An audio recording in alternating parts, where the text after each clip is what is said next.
नमस्कार दोस्तों, देश दुनिया की 50 बड़ी और ताजा खबरें जानिए अब सिर्फ कुछ मिनट में, संक्षेप में, सटीक और भरोसेमंद अंदाज में। वीडियो शुरू करने से पहले एक छोटी सी रिक्वेस्ट, वीडियो को लाइक करके चैनल को सब्सक्राइब करें और कमेंट में बताएं कि आप हमें कहां से देख रहे हैं। तो आइए बिना वक्त गवाए शुरू करते हैं आज की सबसे बड़ी खबरों का अपडेट।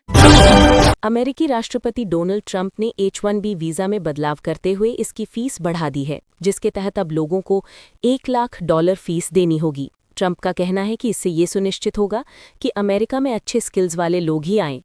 H-1B वीजा भारतीयों की पहली पसंद है और नए नियमों से भारतीयों का अमेरिका जाना मुश्किल हो सकता है। गोरखपुर में एक महिला ने अपने पति को प्रेमिका के साथ होटल से निकलते हुए पकड़ लिया। उसे पहले से ही पति पर शक था और उसने उसके मोबाइल में चैट और तस्वीरें देखी थीं। महिला ने होटल के बाहर हंगामा किया और प्रेमिका की पिटाई भी की। पुलिस ने सबको थाने ले जाकर पंचायत की, लेकिन महिला द्वारा तहरीर न देने पर पति और प्रेमिका को छोड़ दिया। मुरादाबाद के मुड़िया जैन गांव में नदी में बहे 3 लोगों के शव मिले हैं, जिनमें 2 भाई और एक महिला शामिल है। ये सभी देहरादून में मजदूरी करने गए थे और टून्स नदी में बादल फटने से आई बाढ़ में बह गए थे। इस घटना से गांव में मातम पसर गया है और कई परिवार बेसहारा हो गए हैं। गोरखपुर के बड़हलगंज क्षेत्र में सरयू और राप्ती नदी के जलस्तर में वृद्धि से बाढ़ की स्थिति गंभीर हो गई है। कई गांव पानी से घिरे हुए हैं, जिससे लोगों का जीवन अस्त व्यस्त हो गया है। ज्ञानकोल में नदी की कटान से कई परिवार बेघर हो गए हैं और प्रशासन ने गांव खाली करने का नोटिस जारी किया है, पर ग्रामीण घर छोड़ने को तैयार नहीं हैं। अतिक्रमण हटाने गई टीम को विरोध का सामना करना पड़ा। कई दुकानों को तोड़ा गया, जिससे दुकानदारों में अफरा तफरी मच गई। कुछ लोगों को चोटें भी आईं। अधिकारियों का कहना है कि पहले नोटिस दी गई थी, जबकि दुकानदारों का आरोप है कि उन्हें बिना सूचना के अतिक्रमण हटाया गया। PWD के अनुसार सड़क चौड़ीकरण के लिए अतिक्रमण हटाया जा रहा है। राष्ट्रपति द्रौपदी मुर्मू 25 सितंबर को मथुरा आ रही हैं। वो वृंदावन में बांके बिहारी मंदिर और निधिवन जाएंगी। साथ ही श्रीकृष्ण जन्मस्थान और कुब्जा कृष्ण मंदिर में भी दर्शन करेंगी। सुदामा कुटी में संतों से आध्यात्मिक चर्चा करेंगे। राष्ट्रपति के आगमन को लेकर प्रशासन ने तैयारियां शुरू कर दी हैं। दीनदयाल उपाध्याय गोरखपुर विश्वविद्यालय में प्रवेश प्रक्रिया लगभग पूरी हो चुकी है। स्पॉट काउंसलिंग के बाद भी उद्योग की मांग के अनुसार शुरू किए गए कई पाठ्यक्रमों में सीटें खाली रह गई हैं। BA, LLB, BBA और MBA जैसे पाठ्यक्रमों की सीटें भर गई हैं, जबकि MTech और MSc AI जैसे पाठ्यक्रमों में प्रवेश कम हुए हैं। BCom बैंकिंग एंड एश्योरेंस की खाली सीटें BCom के छात्रों से भरी जाएंगी। गोरखपुर एम्स में महिला डॉक्टरों ने एक विभागाध्यक्ष पर गलत तरीके से छूने का आरोप लगाया है। विशाखा कमेटी ने जांच की और पाया कि आरोपी डॉक्टर के दूसरे संस्थान में जाने से ऐसी घटनाएं फिर से हो सकती हैं। महिला डॉक्टरों ने बताया कि विभागाध्यक्ष बात करते हुए लापरवाही से छूते थे और लैंगिक भेदभाव करते थे। विभागाध्यक्ष ने ऑनलाइन माध्यम से आरोपों का खंडन किया। रायबरेली रोड के आशीर्वाद अस्पताल में साइनस सर्जरी के दौरान 19 वर्षीय प्रिंस की मौत हो गई। परिजनों ने लापरवाही का आरोप लगाया है। CMO ने जांच के लिए कमेटी गठित की। मृतक के पिता ने अस्पताल पर गंभीर आरोप लगाए और मुख्यमंत्री से शिकायत करने की बात कही। पुलिस ने शव को पोस्टमार्टम के लिए भेजा। अस्पताल प्रशासन ने हार्ट अटैक को कारण बताया है। कानपुर में आई लव मोहम्मद को लेकर विवाद बढ़ गया है। पुलिस का कहना है कि मुकदमा धार्मिक नारे के कारण नहीं, बल्कि बिना अनुमति के गेट लगाने और भंडारे का बैनर फाड़ने पर दर्ज हुआ है। शारदा नगर में मुकदमे के विरोध में प्रदर्शन किया गया। पुलिस मामले की जांच कर रही है और निर्दोषों के नाम हटाने की बात कही है। गोरखपुर में पशु तस्करी रोकने के लिए पुलिस ने कमर कस ली है। सभी मार्गों पर कैमरे लगाए जा रहे हैं और पिकअप मालिकों का सत्यापन किया जा रहा है। DIG ने थानेदारों को सख्त चेतावनी दी है कि जांच में लापरवाही बर्दाश्त नहीं की जाएगी। पुलिस तस्करों के नेटवर्क को तोड़ने के लिए हर संभव प्रयास कर रही है। गोरखपुर में राजघाट पुल पर 90,000 की लूट के मामले में निलंबित चौकी प्रभारी शुभम श्रीवास्तव और 4 पुलिसकर्मियों को हाईकोर्ट से राहत मिली। कोर्ट ने गिरफ्तारी पर रोक लगाते हुए विवेचना में सहयोग का निर्देश दिया। साथ ही शिकायतकर्ता रविशंकर शुक्ल को नोटिस जारी कर जवाब तलब किया है। अदालत ने 14 अक्टूबर तक सबूत पेश करने का आदेश दिया है, जिसके आधार पर आगे की कार्यवाही होगी। गोरखपुर जंक्शन पर 22-26 सितंबर तक हुए मेगा ब्लॉक के बाद 27 सितंबर से 14 ट्रेनें फिर से शुरू हो गई हैं, जिनमें गोरखधाम और हमसफर एक्सप्रेस शामिल हैं। नॉन इंटरलॉकिंग के कारण कुछ ट्रेनें रद्द भी की गई हैं और कुछ के मार्ग बदले गए। ये मेगा ब्लॉक गोरखपुर डोमनीगढ़ और गोरखपुर नकाहा जंगल लाइन के दोहरीकरण के लिए था। उत्तर प्रदेश के मुख्यमंत्री योगी आदित्यनाथ ने मिशन शक्ति के 5वें चरण के शुभारंभ से पहले अधिकारियों को निर्देश दिए कि उपद्रवियों से सख्ती से निपटे।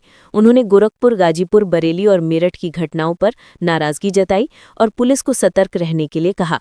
मुख्यमंत्री ने महिलाओं की सुरक्षा सुनिश्चित करने, पूजा पंडालों के आसपास पुलिसकर्मियों को तैनात करने और निर्बाध बिजली आपूर्ति सुनिश्चित करने के निर्देश दिए। प्रधानमंत्री 30 सितंबर को मेरठ में नमो भारत ट्रेन और मेट्रो को हरी झंडी दिखा सकते हैं। शताब्दी नगर स्टेशन से ट्रेनों को रवाना करने की योजना है।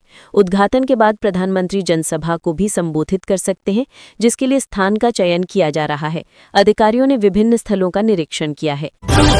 मेरठ में हाईकोर्ट बेंच की स्थापना की मांग को लेकर अधिवक्ताओं द्वारा बेगम पुल पर 3 घंटे का प्रदर्शन किया जाएगा।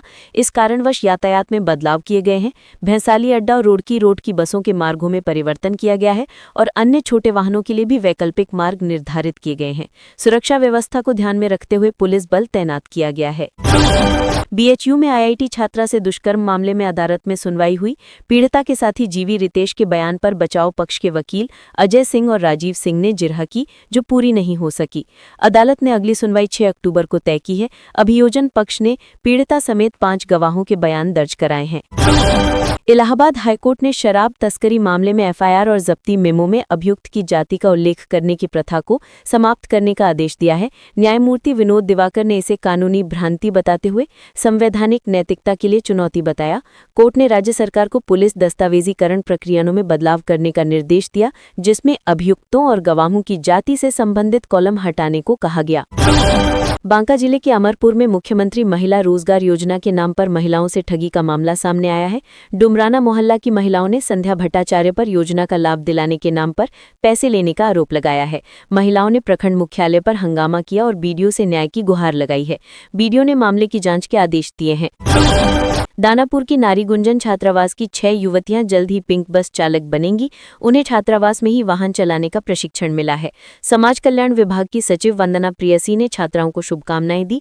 प्रशिक्षण प्राप्त कर युवतियां आत्मनिर्भर बनने के लिए उत्साहित हैं। उनका कहना है कि वे अब कुशल चालक बनकर दूसरी लड़कियों को भी प्रेरित करेंगी। उप मुख्यमंत्री विजय कुमार सिन्हा ने कहा कि मशरूम उत्पादन इकाइयों को अब सब्सिडी पर बिजली मिलेगी, जिससे किसानों को लाभ होगा। पहले वाणिज्यिक दरों पर बिजली मिलती थी।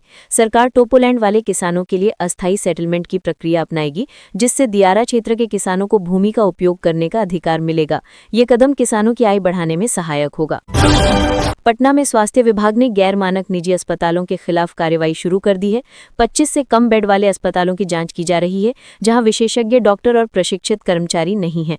मानकों का उल्लंघन करने वाले अस्पतालों पर सख्त कार्रवाई की जाएगी, जिसमें संचालन पर रोक भी शामिल है। बिहार सरकार ने विधानसभा चुनाव के दौरान आपातकालीन चिकित्सा सुविधा को बेहतर बनाने के लिए एयर एम्बुलेंस किराए पर लेने का फैसला किया है। राज्य स्वास्थ्य समिति ने इसके लिए टेंडर जारी किया है। ये एयर एम्बुलेंस पटना, गया, दरभंगा और पूर्णिया में तैनात रहेगी और घायलों को देश के किसी भी अस्पताल में पहुंचा सकेगी। केरल में मस्तिष्क खाने वाले अमीडा के बढ़ते मामलों को देखते हुए बिहार के अस्पतालों को सतर्क किया गया है। आईजीआईएमएस के डॉक्टर मनीष मंडल ने बताया कि नेग्लेरिया फाउलेरी संक्रमण केंद्रीय तंत्रिका तंत्र को प्रभावित करता है। बिहार की गर्म जलवायु के कारण यहां इसके फैलने की आशंका अधिक है। बुखार, सिर दर्द जैसे लक्षणों को नजरअंदाज न करें, खासकर तैराकी के इतिहास वाले रोगी। पटना में जनगणना 2027 की तैयारी शुरू हो गई है। 31 दिसंबर से प्रशासनिक इकाइयों के सीमांकन पर रोक लगेगी, जो 31 मार्च 2027 तक प्रभावी रहेगी।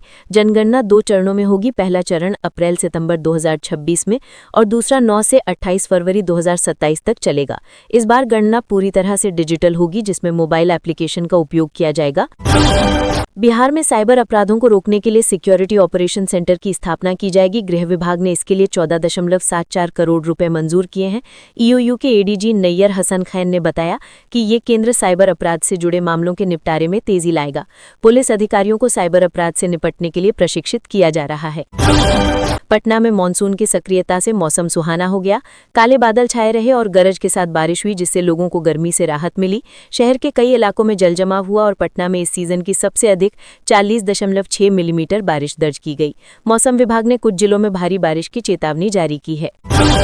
भागलपुर से आनंद विहार के बीच 21 सितंबर से 1 दिसंबर तक त्योहार स्पेशल ट्रेन रोज चलेगी। स्पेशल ट्रेन चलने से विक्रमशिला एक्सप्रेस का लोड कम होगा। ट्रेन संख्या 0457 बनकर आनंद विहार के लिए और आनंद विहार से 0458 बनकर भागलपुर के लिए इस स्पेशल ट्रेन का परिचालन होगा।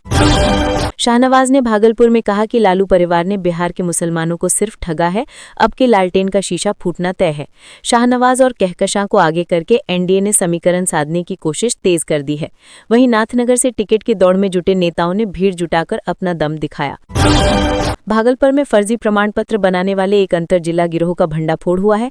जांच एजेंसियां दिल्ली, हरियाणा, पश्चिम बंगाल, उत्तर प्रदेश और झारखंड तक इसके तार खबाल रही हैं। गिरोह बल्क में प्रमाण पत्र बनाकर एजेंटों को सप्लाई करता था। पुलिस ने आरोपियों के मोबाइल फोन जब्त किए हैं और कॉल डिटेल रिकॉर्ड खंगाले जा रहे हैं। गिरोह मैट्रिक, इंटर से लेकर मेडिकल तक के फर्जी दस्तावेज बनाता था।